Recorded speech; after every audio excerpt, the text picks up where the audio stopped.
You probably know this feeling. You are walking through the forest, alone or with a friend or family member, and all of a sudden, you get startled. It's almost always a little bird taking flight or a rabbit shooting away. You probably also remember what they told you about these kinds of events when you were young.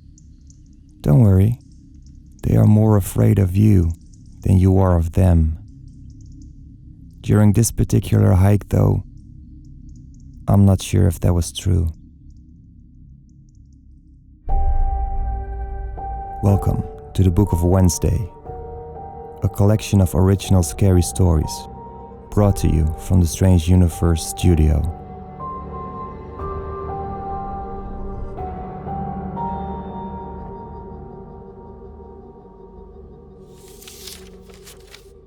Just like a lot of people all over the world, I was forced to work at home during the lockdown.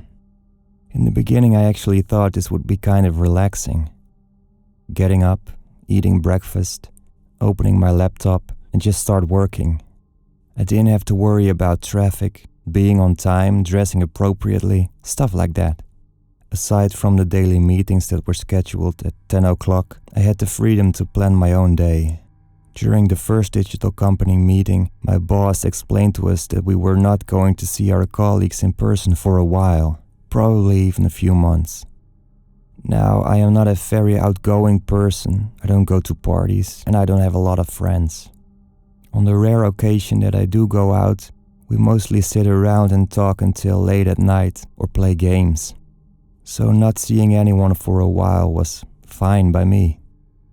I know it's bad to say, but it actually gave me a chance to recharge my batteries. I was looking forward to it. It took me just 1 week to get settled into the new routine, but as the weeks passed, my back started to hurt a lot. I knew why. I didn't have a desk at home and I didn't have enough money to turn my home into an office, so most days I would sit on the couch, crouched over, my laptop resting on a small coffee table in front of me. I first thought the pain in my back would go away if I would stand up every once in a while, but that was not enough.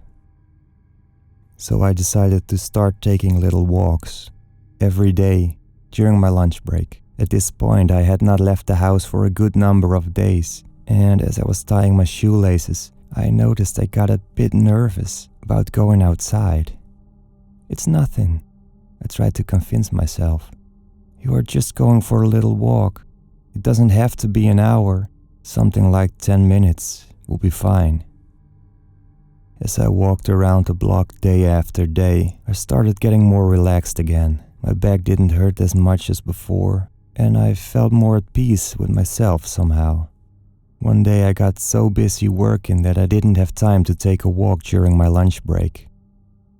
I had an important deadline and my colleagues were waiting for my input so they could finish up the project.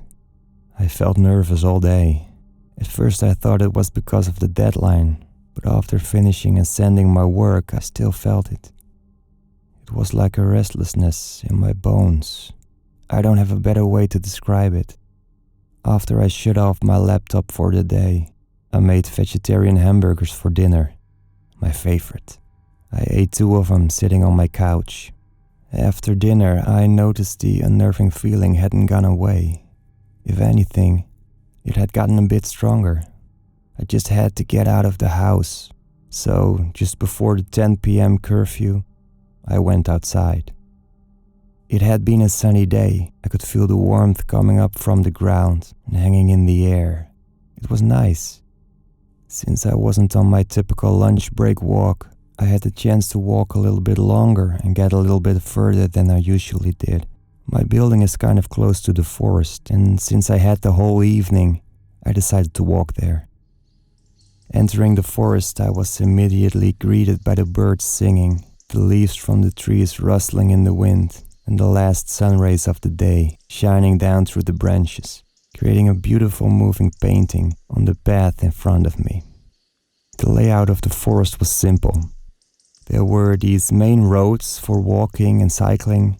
They were straight and basically got you from point A to point B without unnecessary curves in them. And then there were some smaller paths in between the main roads. They would sometimes curve around some trees and then lead back to the main road, but they could also branch off and lead you deeper into the forest. There were more people on the main road than I expected. Some were enjoying a walk, like me, and others were cycling home. As soon as I saw a smaller path away from the main road, I took it. These spots were just for walking, so there were no bikes in this part of the forest. And I know from experience, the further I got, the less people I would run into. I enjoyed the walk. It gave me a chance to clear my head and think about something else than work for a change. I started reminiscing about my childhood. I used to walk in this forest with my parents a lot when I was younger. As a kid, I would run up a small, man-made path. I'm still not sure what the official name is for those small, unofficial paths created by people by walking there a lot. I have heard them be called the beaten track, desired paths, and social trails. Anyway, I took this particular one as a kid because I knew it led to the back of this big tree that was right next to the official path. I would hide behind the big tree until my parents walked by, and then I would try to scare them by making a growling sound or sometimes just by screaming at the top of my lungs. I'm a pretty decent guy and I like to stay on the main roads and small forest paths, but sometimes I get tempted to walk up one of these unofficial paths. Most of the time I'll take 2 or 3 steps and realize it's a dead end and walk back. Sometimes it's a winding, curvy path that leads me to a part of the forest that I have not seen before, but eventually ends up on one of the main roads that leads you out of the forest. This time it went a little different.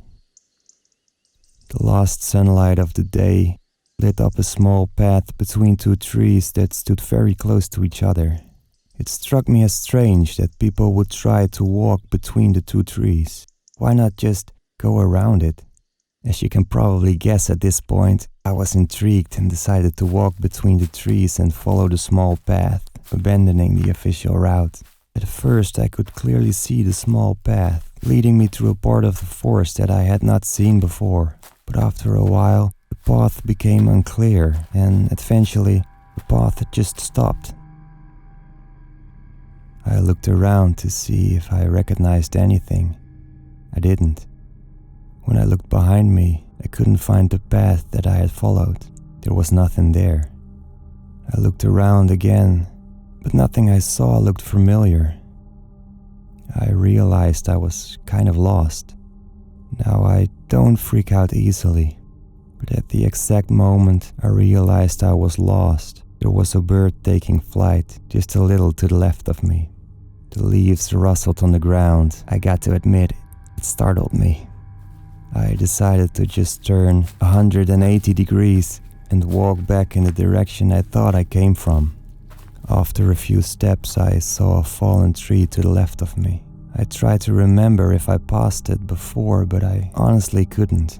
Since my observation skills are normally pretty good, I decided that if I had not seen that falling tree before, this was definitely not the direction I came from. I walked back to the spot where I lost track of the path. While I was looking around, trying to find my way back, I noticed a rabbit just behind a tree. I thought he hadn't noticed me yet, since his head was close to the ground, sniffing around. A small sound behind me drew my attention. I quickly turned around to see a little bird land and hop over to me. He tilted his head and looked directly at me. In the city, birds are used to people, and they even come up to you when they see you are eating something, trying to pick up some of the crumbs you drop. But I had never seen a bird so close to me in the forest. All of a sudden, a small twig snaps right next to my shoe. I looked down to discover another rabbit, just sitting there, looking at me. The first rabbit I saw behind the tree started noticing me too. Instead of running away, he slowly hopped over to me. I looked up. At this point, the voice of my mom echoes through my head, telling me to remember that they are more afraid of me than I am of them. But looking directly into their eyes, feeling nervous while they just sit there staring at me. I was pretty sure I was the one being more scared in this particular scenario. They were at ease. They just looked at me. All of a sudden, I hear a big branch cracking behind me. I got startled again and turned around. Now at this point, the sun had pretty much set and it was getting dark quick. The trees started to look like dark, stretched out shadows. And in between those shadows, something moved. I tried to see what it was, but it was just too dark. The only thing I could see was the silhouette of 4 thin legs. I remember saying to myself this could very easily be a deer, but then it lifted its front legs, making itself taller. It was standing on its rear feet, like it was human. I saw the shape of antlers, and I think I saw 2 glowing yellow eyes in the part of the silhouette where its head should be. After a few moments, in which I did not dare to move or breathe, it started walking towards me. Judging by the sound of its footsteps, the beast was very heavy. During the first few steps, my feet were frozen to the ground, not able to move. More birds and rabbits sat down in a half circle around me and looked up at me. The beast came so close I could hear him breathing. It was a low, rumbling sound. It took everything in me to convince my muscles to start listening to my commands again. When they finally did, I turned around and just started running. When I looked back, I could see the birds and the rabbits still sitting in a half circle, staring at where I stood moments before. I ran and ran and ran. I made it home eventually, around 10 minutes before curfew. As I stood in the middle of my small apartment, catching my breath, I tried to wrap my head around what had just happened. Maybe my mind played tricks on me. Just like when I was little and saw a dark figure in my bedroom. When I turned on the lights, it turned out to just be my clothes hanging over a chair in the corner. Maybe this was the same. Nothing more than the shadow of a tree turning into something it wasn't. A being. I still tried to believe that that is what it was. Just my mind playing tricks on me. But until now, I have not been able to convince myself. Hello there. You've just listened to the very first book of Wednesday. If you like more scary stories, please visit the Strange Universe YouTube channel. For now, we close the book of Wednesday. Thank you for listening, and I'll speak to you soon.